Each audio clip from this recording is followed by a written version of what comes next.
The animation in this scene was so clean.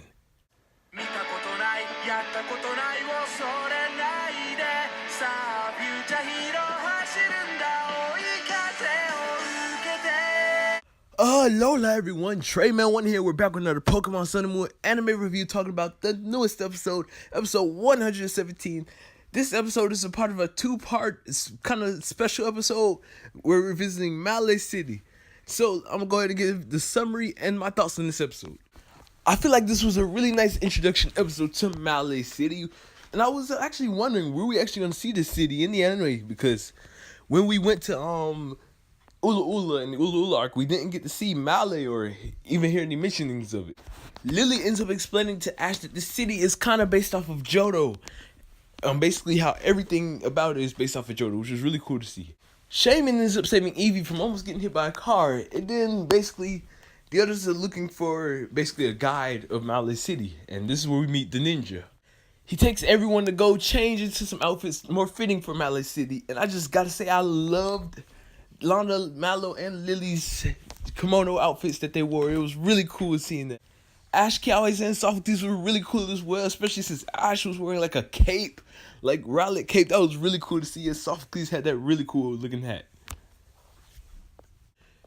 Everyone ends up taking a really nice group photo and taking a tour of Malay City with Future Connections playing in the background, which was really nice. We didn't get to see 4 really high class like eevees walking through basically Malay City.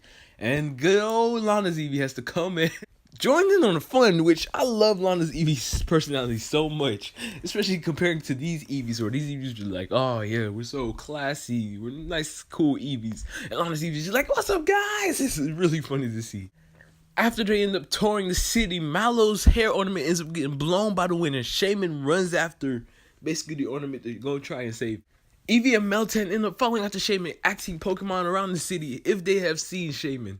And I gotta say, this was a really funny scene where they asked the Swablu, but it actually wasn't a real Swablu. It was like one of the like decorations in the city. So it was just like, hey baby, Meltan, and it's just sitting there, the Swablu. It was kind of funny. I feel like they probably thought the Swablu just ignored them, but no, it wasn't the real one. That was a really funny scene to see.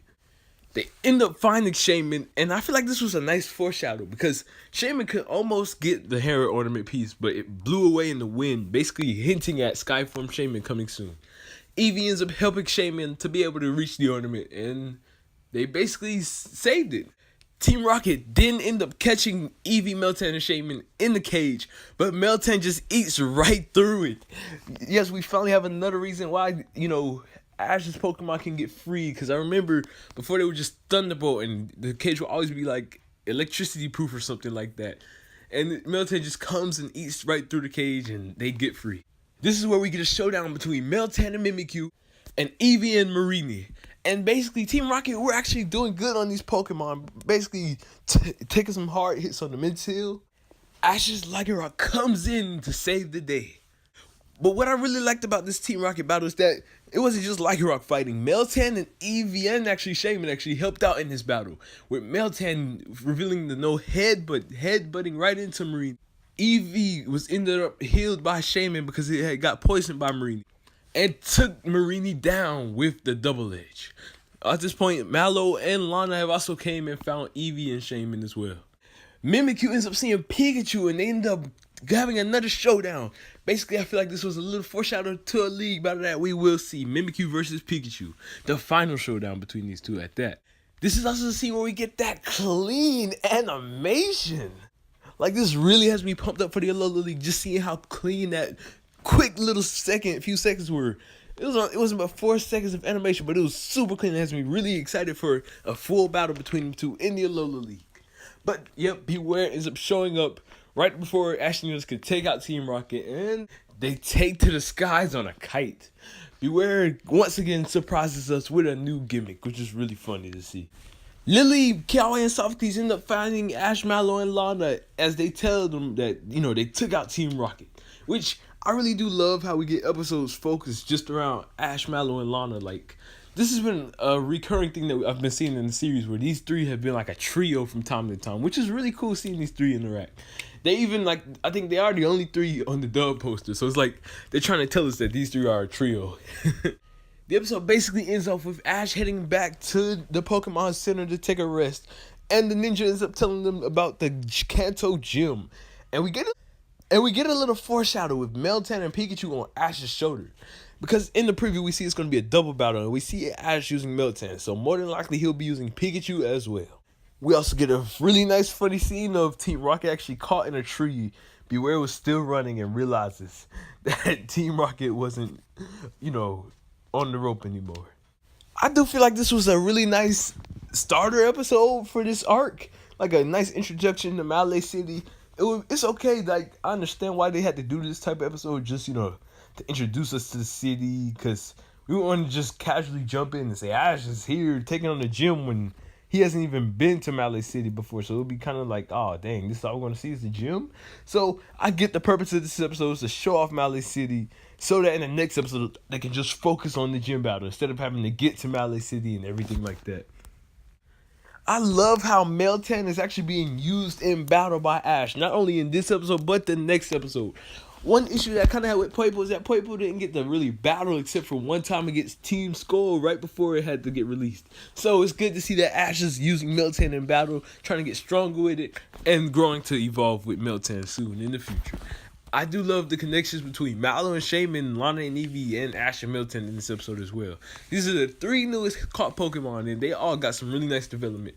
We got to see Meltan knows Headbutt, and shaymin knows what I believe to be aromatherapy. Now, I may not be certain on that, because it used to move to heal Eevee from basically the poison.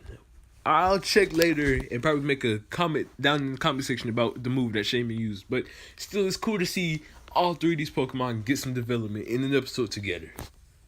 I'm super excited for the next episode though, because it's a gym battle. We only seen one gym battle, or two gym battles so far in the Sun and Moon anime, and that was Brock versus Kiawe and Ash versus Misty. And now we're gonna see another one. Ash is gonna be earning his second badge in Alola. It's funny to say that because there's no gyms in Alola, but this is already our second gym episode that we're gonna be seeing, so it's kind of funny to think about. I would say we would see 8 gyms just randomly, like maybe in other regions and stuff, but I don't think that's gonna happen. Of course, they had to tackle this gym plot because there's the Kanto gym in the Ultra Sun and Ultra Moon, and of course when we went back to Kanto, we got to take on the gyms. But I'm super excited to see Meltan in action at full power. We know Meltan's moves are Headbutt, Flash Cannon, and I believe Thunderbolt. I'm not too sure what that move was. I just know it was an electric type move as well. So hopefully we get to see Meltan's 4th move in the next episode as well to see how good this Pokemon is. I could see Pikachu and Meltan using Thunderbolt together, and possibly Meltan using the Stellium Z for the first time in tomorrow's episode. But overall, today's episode was a really nice one. I really did enjoy it a lot. And it wasn't too big of an episode. It wasn't an amazing episode. The last few episodes have been extremely amazing, but this one was more of a kind of calm, kind of cool, chill episode. So it's a nice episode if you just want, an episode to watch. It's not too much really that goes down in this episode plot-wise. Yeah, we end up learning Meltan has another move, which is cool and stuff. But this is just a nice little introduction episode. So if you want to check this episode out, you can. Maybe if you don't have anything too much to do. It's not too big of an episode, but it's a pretty nice episode overall. A few times it may seem a little dragged out and boring, but the simple stuff like that and one quick animation that we got to see, it really was cool. In the comment section down below, let me know what you guys thought of this episode. I hope you all enjoyed. Thank you all for watching. Don't forget to leave a like and subscribe. Trayman1, peace out.